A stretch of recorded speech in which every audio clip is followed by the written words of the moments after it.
Hello everyone and welcome to the webinar Gangru. Muy buenos días a todos y bienvenidos a este seminario web sobre el dominio de las bandas, el gobierno de las bandas criminales, un experimento en cómo contrarrestar el dominio criminal.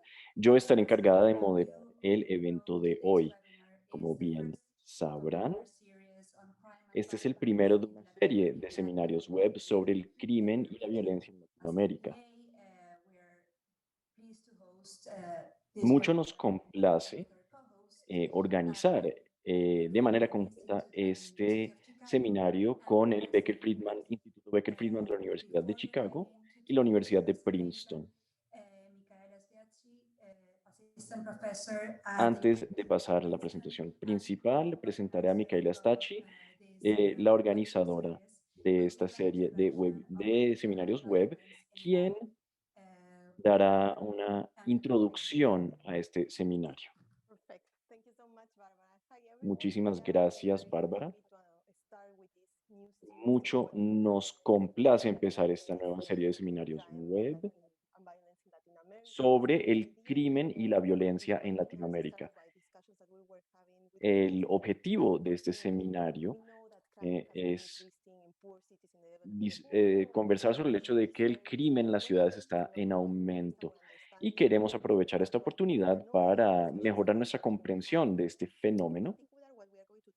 Y en particular, lo que vamos a intentar hacer es aprender de manera conjunta con el sector académico y con los legisladores para poder reducir la criminalidad.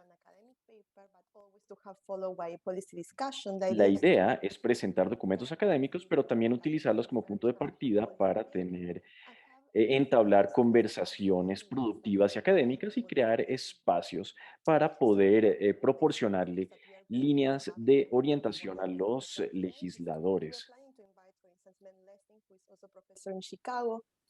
Quisiéramos invitar a este evento personas que trabajan en la violencia por parte de las pandillas. Este profesional ha trabajado de manera muy ardua con el estudio de la organización de las bandas criminales. About whether formal employment can reduce participation in criminal También vamos a organization. hablar acerca de si el empleo formal puede reducir la criminalidad. Actualmente con mis colegas en América Central estamos intentando entender si los instrumentos legales, como por ejemplo las treguas, pueden ayudar a reducir la criminalidad. La meta de esta presentación es lidiar con este problema. ¿Qué tipo de instrumentos se pueden emplear y qué pasos se pueden tomar para reducir la criminalidad? Entonces, pasemos a Santiago y a Cris. Mika. First I wanted to, as Mika said, the motivation Bueno, behind en this. primer lugar, quisiera hablarles acerca de lo que motiva la organización de este seminario web. In this Es un line, estudio sobre la violencia por parte de las bandas criminales. One of the main issues faced by governments in Y Latin pasaremos America. a una presentación sobre la lucha por parte de los gobiernos latinoamericanos contra el crimen organizado. And Santiago. Benjamin y Santiago luego nos hablarán sobre lo que se ha hecho para reducir la criminalidad en Medellín, Colombia. Esta es una presentación muy interesante porque no solo se centra en las estrategias que se emplean para reducir la criminalidad, sino que además aborda lo que el crimen organizado implica para el gobierno por parte de los estados. Vamos a examinar, por ejemplo, qué motiva el dominio por parte de las bandas criminales, cómo las bandas criminales responden ante la acción estatal, entre otras. Los panelistas de hoy conocen de cerca este tema, la lucha contra las bandas criminales, desde diferentes perspectivas. Tenemos a Christopher Blattman y Santiago Tobón, que son investigadores Christopher Blackman es profesor en estudios de conflictos globales de la Universidad de Chicago y él es uno de los organizadores de esta serie de seminarios web. Santiago Tobón es un profesor de economía y es el director del Centro de Investigación sobre Economía y Finanzas en la Universidad EAFIT. También contaremos con comentarios de Jairo García, el viceministro de Defensa y de Planeación Estratégica de Colombia. Empezaremos con la presentación de la investigación de Santiago y luego seguiremos con los comentarios de Jairo García y pasaremos por último a preguntas del público. Si quieren hacer una pregunta durante el evento, lo pueden hacer mediante la función de preguntas y respuestas de Zoom. Por favor, escriban su nombre y la organización a la que pertenecen si se sienten cómodos con divulgar esa información. Pueden hacer preguntas durante el evento. Es poco probable que podamos responder todas las preguntas por limitaciones de tiempo. Y por último, quisiéramos informarles que el seminario web está siendo grabado y se pondrá a su disposición después de la conclusión del mismo. Así que si saben de algún colega que podría estar interesado en oír este seminario, por favor compártanles ese vínculo de manera posterior. Cris y Santiago, cuando quieran.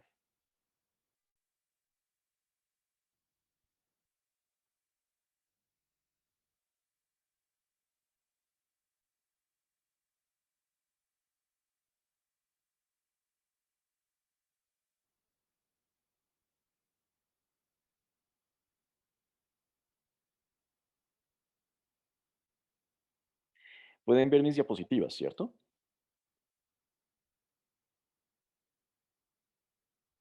Muchísimas gracias por organizar este evento y Bárbara y Casey también por traer a buen puerto la organización de este seminario. Quisiera hablarles acerca de este proyecto que empezamos con Chris y Ben en la ciudad de Medellín hace unos 4 años para mejor entender las bandas criminales y estudiar este fenómeno de la gobernanza por parte de las bandas criminales.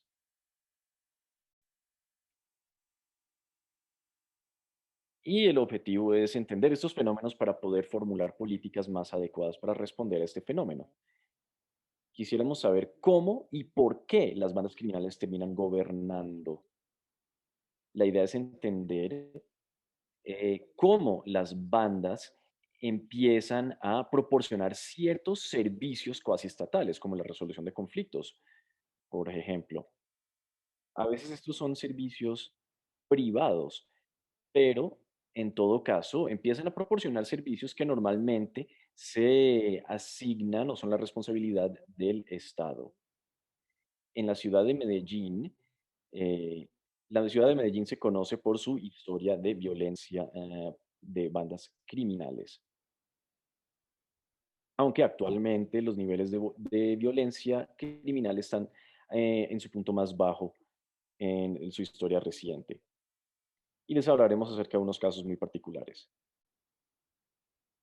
Primero les daré una presentación general del tema y luego le pasaré la palabra a Chris. De manera general, las bandas criminales son actores estratégicos. Les daré dos ejemplos y dos conclusiones, perdón. Hemos encontrado que las bandas criminales gobiernan por dos motivos. Primero, porque el gobierno es una línea de negocios. Además, existen recompensas inherentes al gobierno para los miembros de las pandillas. Y en tercer lugar, las pandillas pueden proteger a los ciudadanos del Estado. Si las pandillas protegen a los ciudadanos, el Estado tendrá menos motivos para entrometerse. El que una banda criminal gobierne no siempre indica debilidad por parte del Estado. A veces puede ser una respuesta ante un Estado más fuerte. ¿Por qué? Porque los estados prohíben ciertos negocios. Además, si el estado es más fuerte, si las pandillas tienen que protegerse, entonces tendrán más motivos para gobernar más. Así que el dominio por parte de las bandas criminales no necesariamente indica un estado débil. Nuestras conclusiones son las siguientes. En primer lugar, es difícil excluir a las bandas criminales del proceso de la gobernanza. Se piensa, el sentido común dicta que la respuesta ante la presencia de las bandas criminales es excluirlas, pero eso ignora que pueden existir incentivos para gobernar. Además, si el Estado empieza a competir contra las bandas criminales se verán obligadas a gobernar mejor, a comportarse mejor, reducir la extorsión y la violencia, y esto para generar lealtad. Y veremos que este es un aspecto muy importante para algunas bandas criminales que tienen presencia en algunos lugares donde el Estado no. Veamos esta figura. Los puntos negros son bandas criminales. Hace 4 años empezamos este proyecto entrevistando a los diferentes miembros de las diferentes pandillas para entender la situación actual de las bandas criminales en Medellín. La idea era llevar a cabo un censo de estas bandas criminales. La mayoría de estas bandas criminales se llaman combos. Acá se pueden ver los estratos socioeconómicos también. Y las diferentes sombras de amarillo y naranja indiquen los barrios para los cuales tenemos datos y tienden a ser barrios donde el estatus socioeconómico es más bajo. Y se puede ver que los barrios donde tienen presencia de estas pandillas son barrios de renta baja y media. Hay aproximadamente 350 combos en todo Medellín. Pero en el área metropolitana de Medellín, este número se eleva a 400. La mayoría de estos combos tienen fronteras bien definidas, son fronteras persistentes que tienden a mantenerse.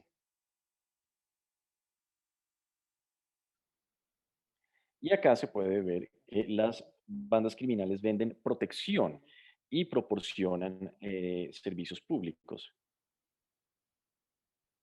Se realizó una encuesta eh, en la que se le preguntó a los habitantes si las pandillas o el Estado intervenían cuando era necesario. La idea era averiguar las dimensiones de la gobernanza por parte de las bandas criminales. Hablamos con los ciudadanos de pie y con los empresarios que tenían presencia en los barrios para saber en dónde intervenían las bandas criminales. Les preguntamos, por ejemplo, a los diferentes hogares, ¿qué sucedía si, por ejemplo, el vecino era demasiado ruidoso? Si intervenía una banda o si intervenía el Estado. ¿Y con qué frecuencia intervenía una banda criminal para ayudar con ese problema, por ejemplo? Y de esa manera pudimos establecer un puntaje de frecuencia. En la columna uno se plasma el puntaje de frecuencia por parte del Estado y en la segunda columna por parte de las bandillas. Y la idea es que cuanto más alto es el número, más frecuente es la intervención por parte del actor. Los factores que empiezan por HH indican preguntas que se hicieron a hogares. Y los que empiezan por B y Z son las preguntas que se hicieron a los dueños de negocios en el barrio. Y se puede ver entonces que el puntaje de frecuencia por parte de las pandillas no siempre es cero, o nunca es cero, perdón. Y eso indica que ambos actores, estados y bandas criminales, intervienen en cada situación. En la columna 5 se verá la diferencia entre el puntaje de frecuencia del estado y el puntaje de frecuencia de los combos. El puntaje en esta quinta columna es de -1 a 1. -1 indica que solo la pandilla o la banda criminal interviene, y 1 indica que solo el Estado interviene. Un puntaje negativo indica que, de manera general, la banda criminal interviene más que el Estado. Y acá vemos las diferentes situaciones clasificadas por su puntaje.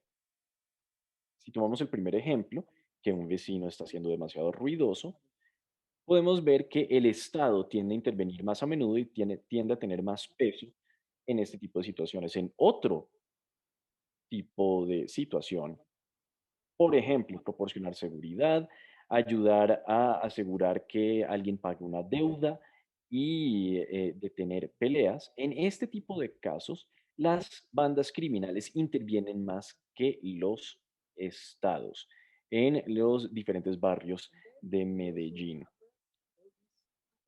Y también hicimos un promedio de todos estos puntajes para generar un índice de gobernanza. Este es uno de los elementos claves de nuestra presentación. El puntaje de gobernanza es, el índice de gobernanza, perdón, es el índice de la frecuencia de la intervención por parte del Estado. Y el puntaje de las bandas criminales o de los combos indica la frecuencia con la cual intervienen los combos.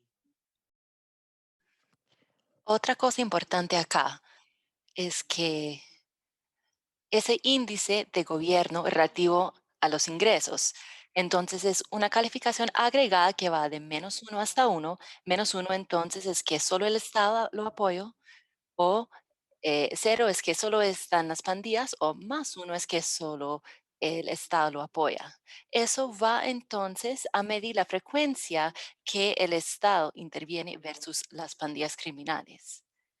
Entonces, en promedio, pues el Estado es más importante que las bandas criminales en casi todas las situaciones, pero la diferencia, el margen ahí no es tan grande. Ese es el promedio de los 200 algo barrios donde hicimos las encuestas. Si miramos la información barrio por barrio, la encuesta fue representativa para esos 223 barrios en Medellín, y pudimos producir entonces ese índice de gobernanza relativa para cada barrio. Y acá se ve que algunos barrios tienen una tendencia más azul y en otras zonas hay una tendencia más roja. Y entonces, a veces las pandillas son más importantes. Es una proporción muy grande ahí, como ven. Y por todos los diferentes niveles de ingresos. Si se acuerdan, pues esos son zonas de bajos ingresos, acá tenemos ingresos medianos y acá tenemos barrios rojos. Entonces parece que en estas zonas las bandas criminales son la autoridad. Perdón, Santiago, es que no estamos viendo la diapositiva de la cual estás hablando. No pasaste, parece, a la próxima diapositiva. Estamos todavía viendo donde dice que las bandas venden protección. ¿Todo el mundo está viendo la misma diapositiva? Sí. Sí, a veces, perdón, ¿estás en PowerPoint? Antes de compartir tu pantalla, pásate a la pantalla completa y después comparte tu pantalla. Y creo que así puedes evitar ese problema. Puede ser, sí.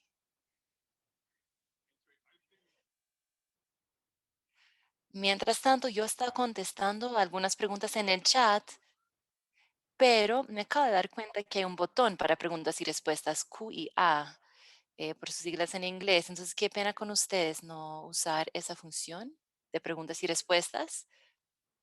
Voy a pasarme entonces a ese módulo de preguntas y respuestas para contestar las preguntas que ya han hecho.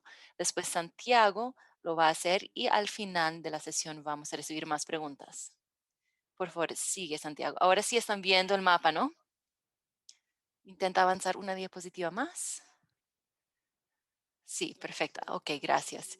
Bueno, lo que estaba diciendo es que pudimos hacer esa calificación de gobernanza relativa para cada barrio, porque hicimos, tenemos información de esas 232 barrios. Entonces ven que hay algunos barrios que están en rojo y otros en azul. Los que están en rojo es donde en promedio las pandillas son más importantes en cuanto a su autoridad relativo al gobierno, al Estado. Y eso no es solo una cuestión de ingresos, porque acá estamos en el centro de la ciudad y son barrios de ingresos medianos y todavía hay presencia de pandillas y todavía hay una tendencia roja. Entonces, al final, el gobierno es una decisión que toman las bandas criminales o pandillas y vamos a hablar de qué es que impulsa esas decisiones. Hay algunos barrios. Recuerden que esa calificación va de -1 a +1. Tenemos algunos barrios en la parte occidental y oriental y en el norte de la ciudad donde la calificación de gobierno está en cifras negativas. En esos barrios es aún más importante o parece ser más importante pues el rol que juegan esas pandillas porque dan seguridad y también aportan muchos servicios. También en la encuesta preguntamos sobre legitimidad.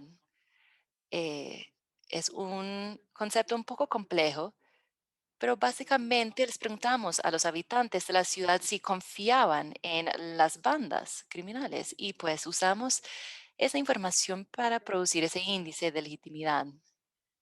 Y vemos en esa gráfica, cada punto representa un barrio y vemos que las pandillas o combos tienen una legitimidad mediana a alta y en los lugares donde dan más servicios, aportan más servicios de gobierno.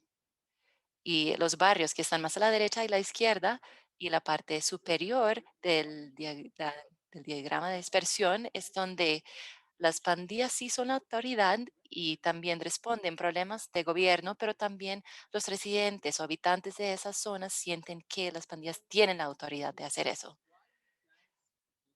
¿Por qué harían eso las pandillas? Pues vemos que en parte esos combos están dando un servicio diferenciado a cambio de los pagos por la vigilancia o vacunas. Así lo llamamos acá en Colombia, una vacuna. Entonces, esas pandillas recolectan esos pagos por vigilancia o vacunas, pagos por extorsión, y pues lo hacen a cambio de esos servicios. Y vemos que es un servicio diferenciado hasta tal grado que si vemos acá estos resultados, esas pandillas, cuando un residente llama a alguien de la pandilla, responden más ágilmente, más rápido que la alcaldía o la policía.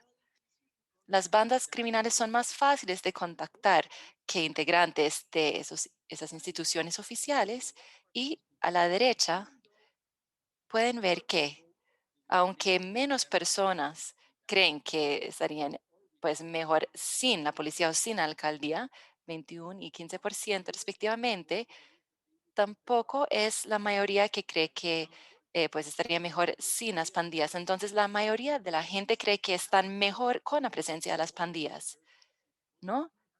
Y eso es o en el caso de 232 barrios en zonas de ingresos medianos y bajos. Entonces ahora le cedo la palabra a Chris para que siga con la presentación. Y va a hablar de las entrevistas con las pandillas. Y yo te voy a pasar entonces las preguntas, porque no pude responder todas las preguntas. Bueno, algo muy único de ese estudio, me parece, es que invertimos mucho tiempo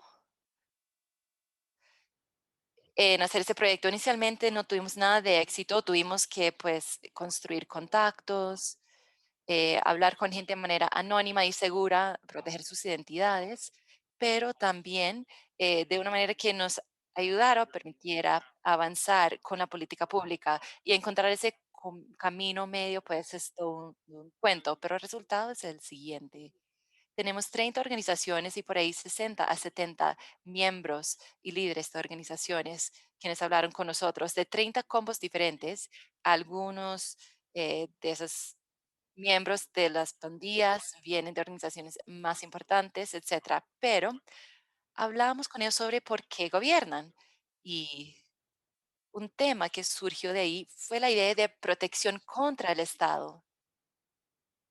¿Y por qué? Porque la comunidad no, entonces es menos probable que alguien de la comunidad llame a la policía para poner una queja o denuncia sobre un combo si el combo está dando protección. Si la policía también busca información entre miembros de la comunidad, están menos dispuestos a colaborar con la policía. Entonces, si no tienes la comunidad de tu lado, pues no puedes sobrevivir como pandilla. Pero también el gobierno de los combos tiene otro rol preventivo. Entonces nos dijeron que tiene una buena relación con la gente, así es más fácil mantener orden en el sector y la policía no tiene que venir. Entonces, cuando los grupos criminales, bandas criminales, se encargan de esos problemas, las patrullas no tienen que pasar tanto por ahí y no van a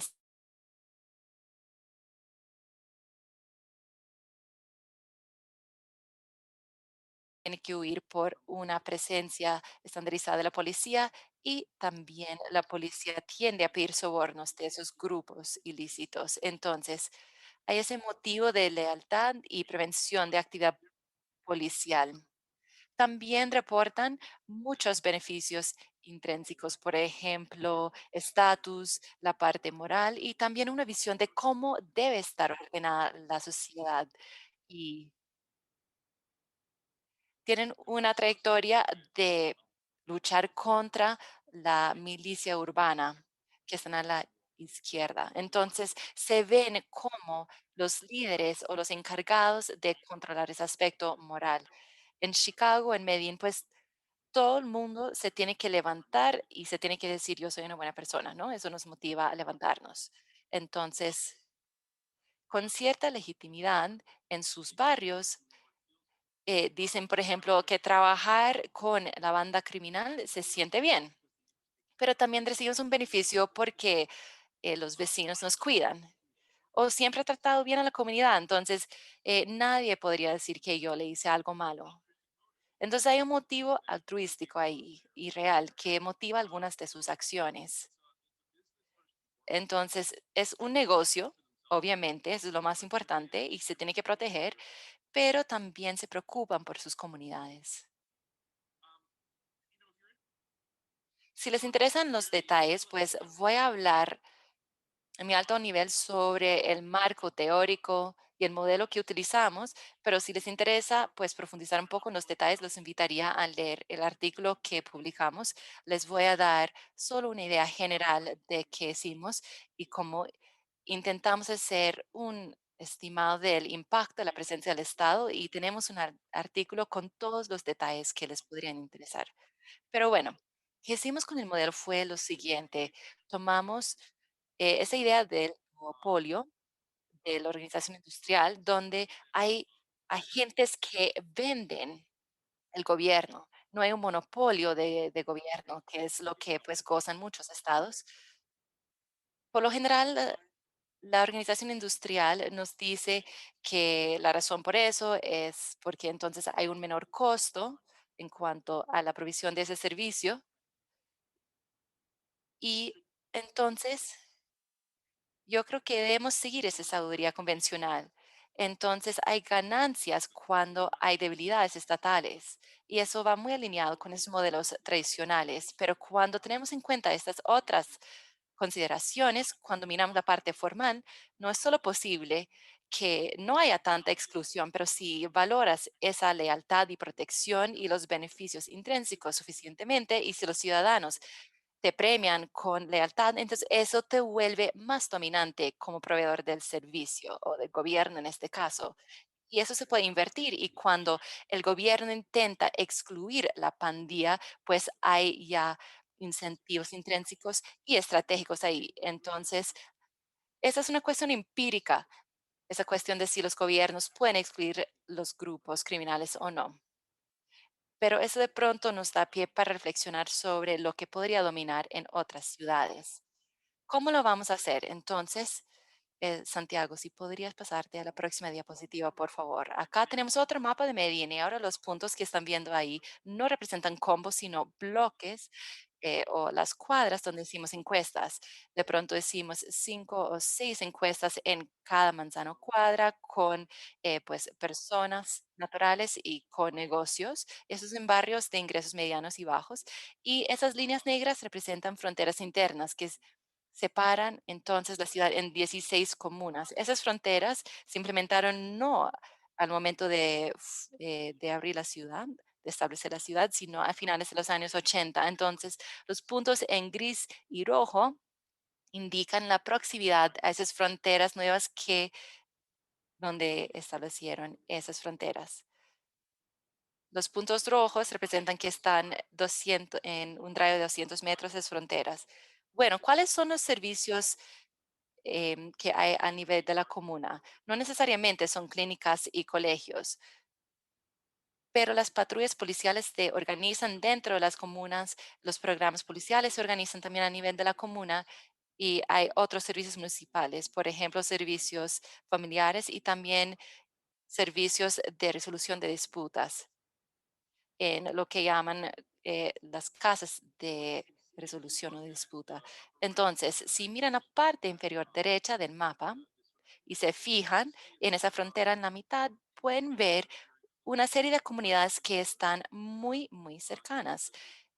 Entonces están cerca en un lado a la policía y también esos sitios de resolución de disputa y a 20, 30 metros están en una cuadra muy parecida al otro lado de la frontera y están bastante lejos de esos servicios municipales o el Estado, la presencia del Estado que da esos servicios de protección.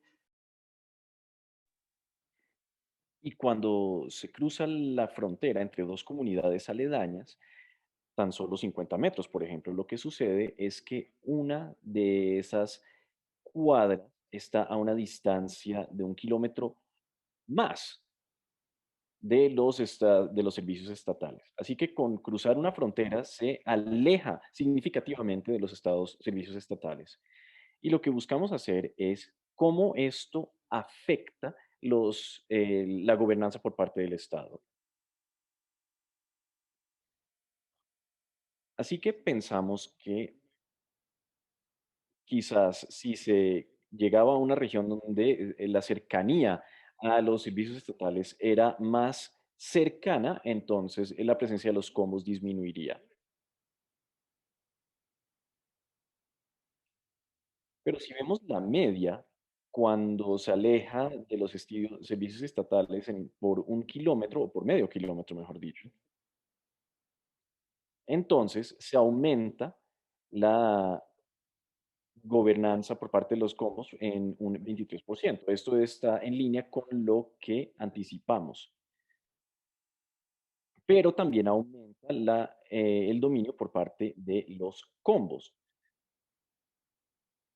porque lo único que sucede cuando se cruza una frontera no es la distancia de los servicios o de los negocios. Lo único que se cambia, lo único que cambia es la cercanía al Estado.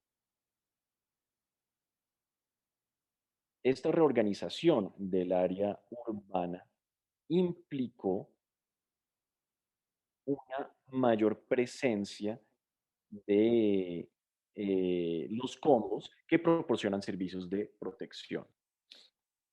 Y esto quiere decir que los combos no se ven excluidos y que también participan en la gobernanza. Esto tiene ciertas ventajas. Es un sistema bien gestionado y muy robusto. Y es un enfoque polivalente. El Estado y los servicios de justicia están ahí, pero también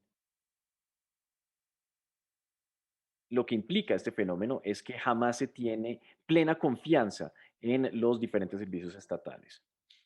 Realizamos un experimento. Fuimos a un barrio llamado La Loma y ahí vimos que el Estado decidió establecer unos puntos de contacto con la policía, unas personas cuyo trabajo era ser la cara del Estado en este barrio. El trabajo de estas personas, de estos puntos de contacto, no era enfrentarse a los combos, más bien su trabajo era actuar como un vínculo a los servicios estatales, como por ejemplo la policía, y también referir a los ciudadanos a los servicios familiares o de resolución de conflictos. Y también su trabajo era proporcionar ciertos servicios de infraestructura, como reparar el alumbrado público y proporcionar otros servicios sociales a los que los ciudadanos no tenían acceso.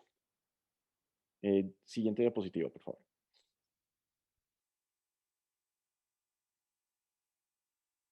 Entonces hablamos con el alcalde y el secretario de seguridad y le dijimos, este programa es prometedor y además de eso, no hay conflicto con los combos. No es una medida de coerción, porque es algo que sucede, que hay una represión violenta de los combos, pero no en este caso.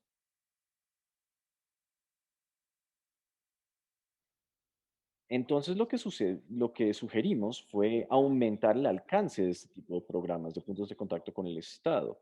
Y nos dijeron, pues podemos aumentar el número de puntos de contacto por 2.000 ciudadanos de 1 a 40. Así que propusimos un experimento.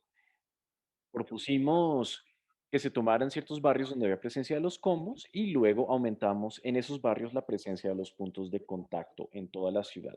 Dijimos, multipliquemos por 4 el número de puntos de contacto del Estado y asignémoslos a barrios donde hay una presencia muy alta de los combos y veamos si esto puede reducir la gobernanza por parte de las bandas criminales.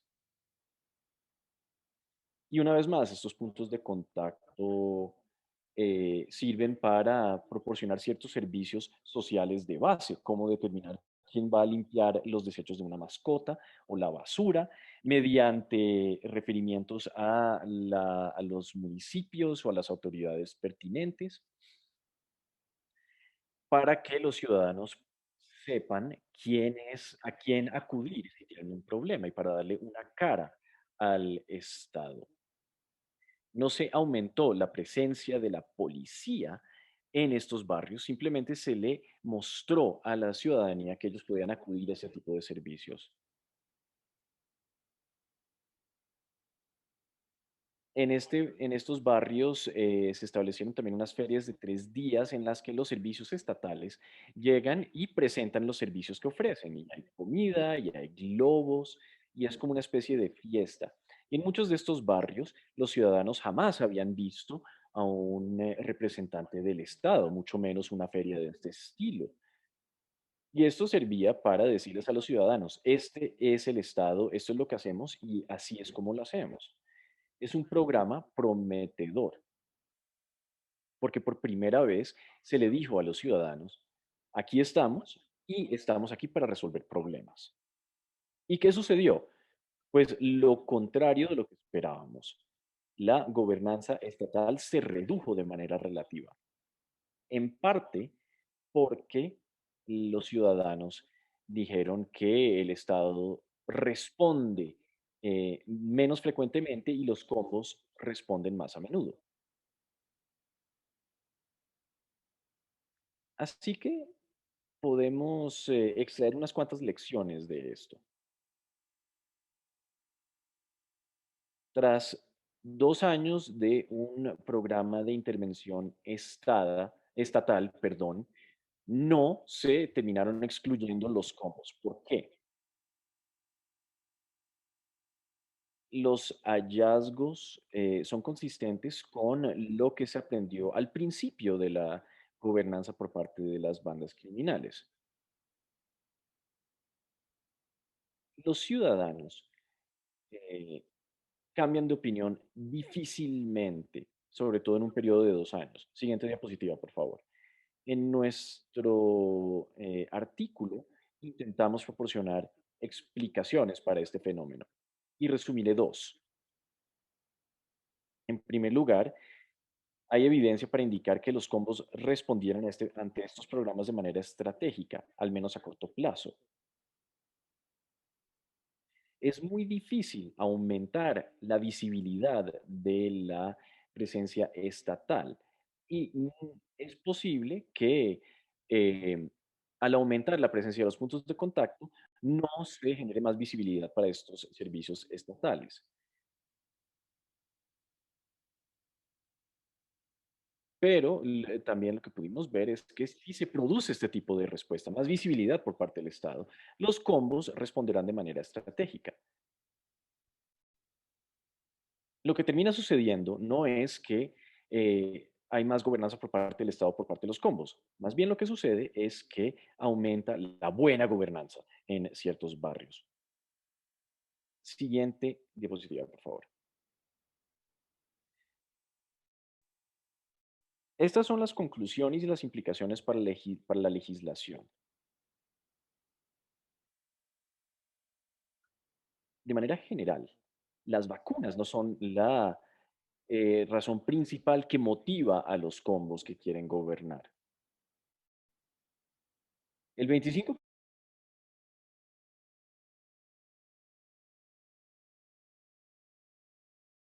no es que están cobrando demasiado, sino que están cobrando quizás muy poco.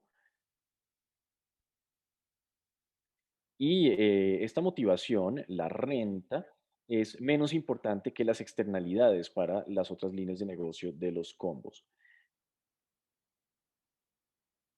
Otra conclusión es que es difícil para los estados expulsar a los combos mediante mayor o mejor gobernanza, porque vimos que sucede lo contrario.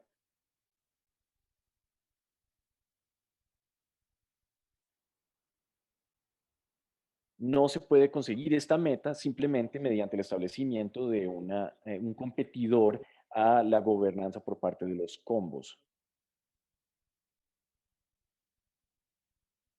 Estas son inversiones significativas por parte del Estado.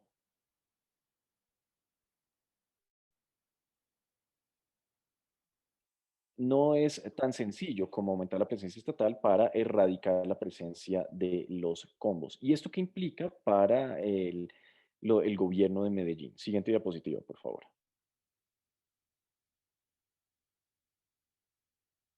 De manera general, los legisladores tienen que pensar en los combos como actores estratégicos, como en un conflicto cualquiera. Y las políticas formuladas y las herramientas con las que se cuentan para luchar contra las bandas criminales son escasas. Incluyen la represión por parte de la policía, que es el ejemplo principal. Y esto puede afectar el rendimiento económico de estas pandillas, pero no va a afectar la gobernanza. Al contrario, va a aumentar la competitividad para ganarse los corazones y la lealtad de los ciudadanos. Otras políticas fallidas incluyen facilitar la acción colectiva por parte de los empresarios. Esto no va a expulsar a las bandas criminales siempre y cuando no amenace la rentabilidad. Las mafias de Nueva York y de Sicilia se vieron expulsados de estas ciudades porque la gobernanza no era una parte fundamental de la existencia de estos grupos y al reducir la rentabilidad, entonces estos grupos se veían expulsados. Esto no sucede con los combos en Medellín. Cuando la rentabilidad aumenta y además de eso se aumenta la lealtad por parte de los ciudadanos, pues las bandas criminales no se verán expulsadas. Para expulsar las bandas criminales hay que pensar en sus intereses y en los mercados en los que participan. La mayoría de las ventas en Medellín se producen por parte de los drogadictos. Así que una manera de reducir la demanda de los productos de los combos criminales sería tratar la drogadicción, por ejemplo.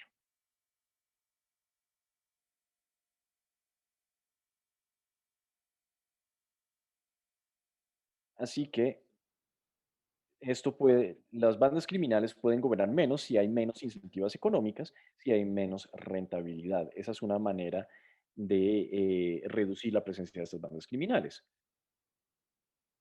Otra cosa que se puede hacer es cambiar las normas que le dan lealtad a los combos. Lo que está disciplinando, lo que le está conferiendo disciplina a las bandas criminales en Medellín comparado con otras ciudades es el hecho de que ellos le dan valor a la lealtad. Así que para reducir la influencia de las bandas criminales se tiene que reducir la lealtad a estas bandas criminales. Pero el efecto desafortunado de este tipo de acciones es posiblemente fomentar la violencia por parte de estas bandas criminales. Y esto hace que sea muy difícil actuar contra estas bandas criminales. Nos detendremos por ahora, pasaremos a preguntas. En la siguiente diapositiva se pueden ver los miembros del equipo y nuestros aliados y y nuestras fuentes de financiación, a quienes agradecemos. Muchas gracias.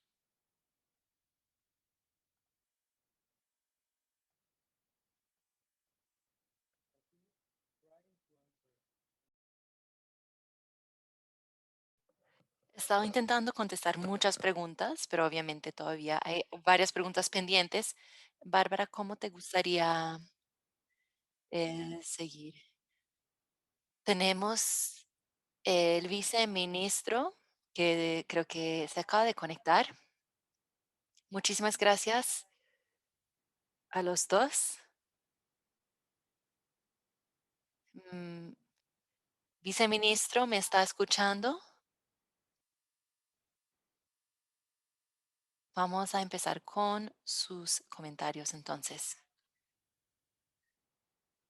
Muchas gracias.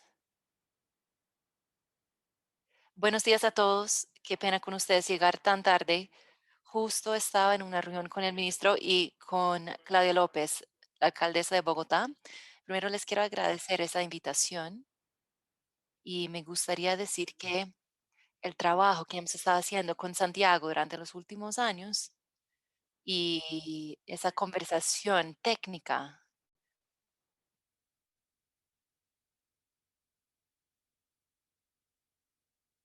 la intérprete pide perdón que no está llegando el audio del viceministro.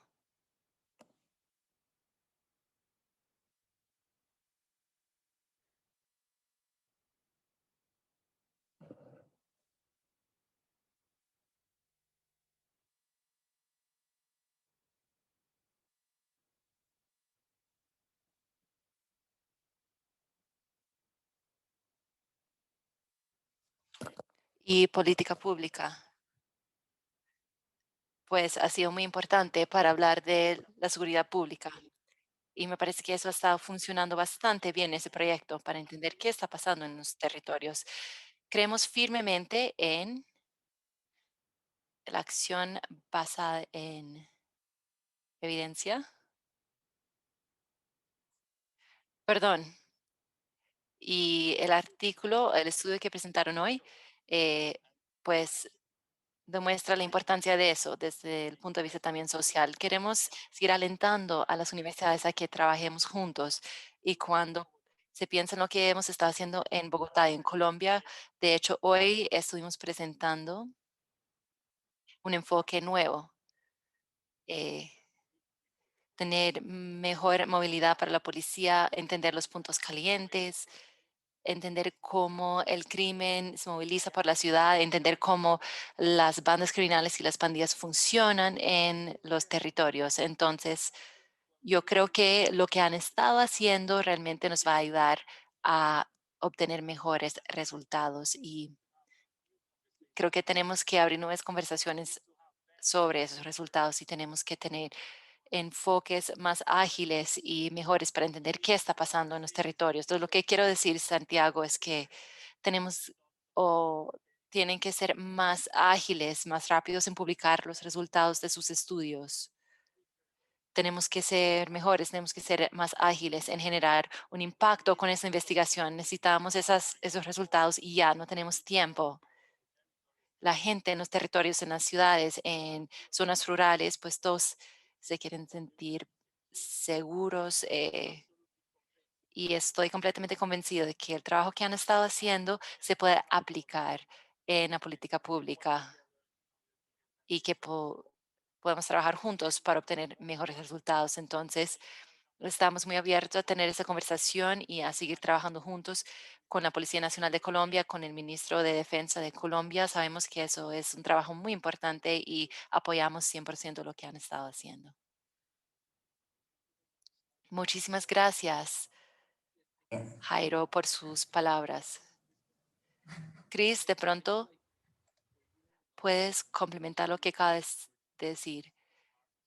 Yo sé eh, que tiene muchos compromisos, viceministro, entonces gracias por estar acá.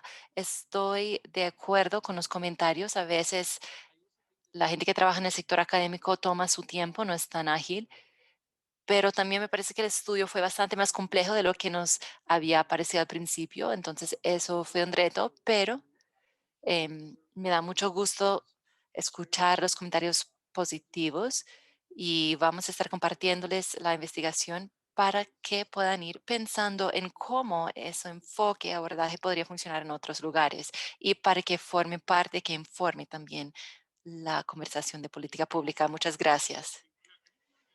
Sí, lo único que yo agregaría es que ahí hay una compensación, no hay un sacrificio. Tuvimos suerte porque en cuanto al impacto de la intervención pudimos entregar resultados al gobierno en unas 6 semanas, 6 semanas después de terminar la intervención, que fue un gran éxito para nosotros, pero el problema fue que la naturaleza de la intervención, pues necesitó que tomáramos unos 2 años. Entonces, resultados rápidos, pues sí, son importantes, pero tenemos que tener cuidado porque debemos priorizar los arreglos o soluciones rápidas, lo que muchas veces impulsa o que tiene un impacto en el tiempo que se necesita para generar los resultados, pues es la intervención en sí, pero estoy de acuerdo, yo creo que eso entonces nos lleva a otra pregunta, otro punto, que es debemos buscar otras oportunidades. Cuando estamos haciendo o estudiando esas intervenciones más a largo plazo, debemos buscar también soluciones más rápidas y arreglos, cosas que se pueden hacer en el corto plazo al mismo tiempo, en paralelo. Y eso es exactamente lo que hacemos.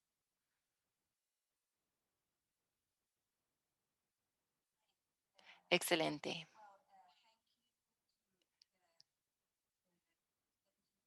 Gracias al viceministro y gracias, Chris y Santiago por sus comentarios en cuanto a los impactos para la política pública. Voy entonces ahora a abrir la sesión de preguntas y respuestas. Gracias a los dos por responder tantas preguntas durante el evento. Voy a empezar con la primera pregunta que dice, ¿hasta qué grado podemos esperar que esos resultados se pueden generalizar en otros lugares? Y podríamos esperar que otros tipos de gobierno criminal funcionen de la misma manera o diferentes. Yo voy a sugerir que responda Mika y puede ser tan agradable o desagradable como quieras, pero básicamente como tienes tanta experiencia en Sao Paulo, yo creo que eso demuestra las fortalezas del enfoque, pero también sus limitaciones. Sí, sí podrían volver o como mencionaron con la última diapositiva, pues depende de las líneas de negocio de cada pandilla, ¿no?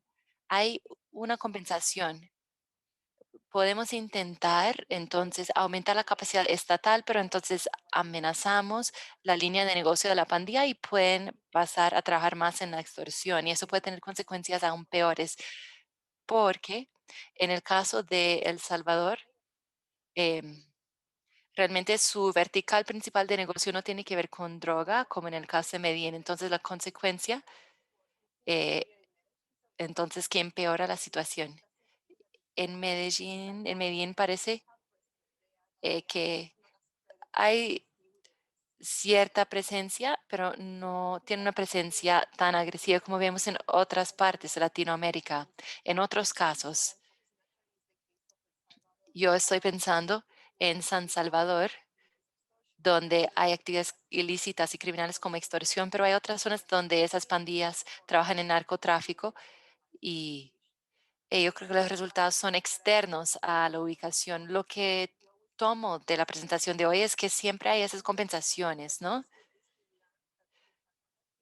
Acá lo bueno es que vimos que las cosas no son tan sencillas, no es simplemente ahí pues entender o aumentar la capacidad estatal, es entender el gobierno criminal y hay que mirar también en qué tipos de actividades están trabajando esos grupos criminales, cuáles podemos empezar a desplazar primero, cuáles son los que generan el mayor daño, extorsión, narcotráfico, etcétera. Yo creo que a la hora de pensar en una política pública debemos pensar en todo eso y las intervenciones policiales es otro tema relacionado y ahí hay que mirar cómo esas intervenciones policiales varían bastante y tienen un impacto en las motivaciones de los grupos criminales. Hay muchas similitudes entre esos grupos criminales en diferentes partes de Latinoamérica, más que nada, donde vemos que la línea de negocio o las líneas principales de negocio son extorsión y narcotráfico. Quisiera agregar algo para complementar esta respuesta. Durante los últimos 25 años, la tasa de homicidio agregado en Latinoamérica ha cambiado. Colombia ha mejorado, pero Brasil y México pues han empeorado. Y yo creo que el problema es que hemos estado importando políticas de Estados Unidos durante los últimos 30 años y esperando que funcionen bien en Latinoamérica, pero no sabemos realmente cómo funcionan esas pandillas en Latinoamérica. No conocemos bien las diferencias. En Medellín se han hecho estudios. Han habido varios trabajos etnográficos, por ejemplo, pero no sabemos tanto de las pandillas, de los combos. Y tenemos que estudiar más, pues otras ciudades como San Salvador, Río de Janeiro, ciudades en el norte de México, también otras ciudades en Colombia, para entender cuáles son las similitudes y diferencias entre esos grupos criminales y cuáles son entonces las implicaciones para la política pública. Yo esperaría entonces que sea fácil de extrapolar esos resultados, pero estamos en el proceso de hacer eso. Entonces, gracias, Chris, por organizar eso. Esa serie de webinars, de eventos, va a ayudar a hacer todo eso.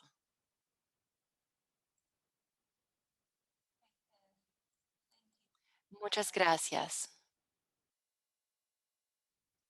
Tenemos otras preguntas que tienen que ver las pandillas. ¿Cómo podemos incentivizar que la gente salga de las pandillas? Y si hay incentivos en la forma de intervenciones sociales. Bueno, yo voy a responder esa pregunta porque yo he trabajado bastante en reintegración y salidas de, de grupos, pero en el contexto de la guerra civil, de guerras civiles. Es más fácil porque cuando termina una guerra civil, pues todo el mundo está ahí dispuesto o ya salió de la guerra y algunas personas tienen dificultades con la reintegración. Pero en este caso hay una pregunta muy importante a hacerse y eso es si eso importa o no. Imagínense entonces, tú eres vegetariano, pero no te gustan las hamburguesas.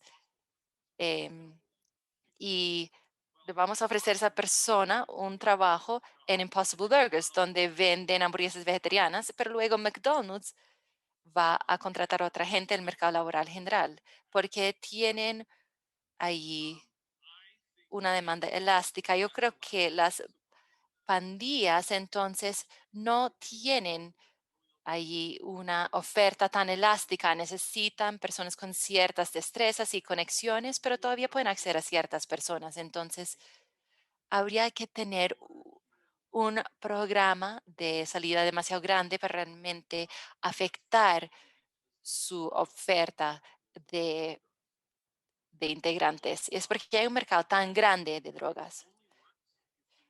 De nuevo, yo creo que eso solo funciona si volvemos al ejemplo del mercado de hamburguesas, si afectamos ahí la rentabilidad de las hamburguesas, si no estás botando tu plata, ¿no? Simplemente haces que sea un poco más fácil jubilarse y ya.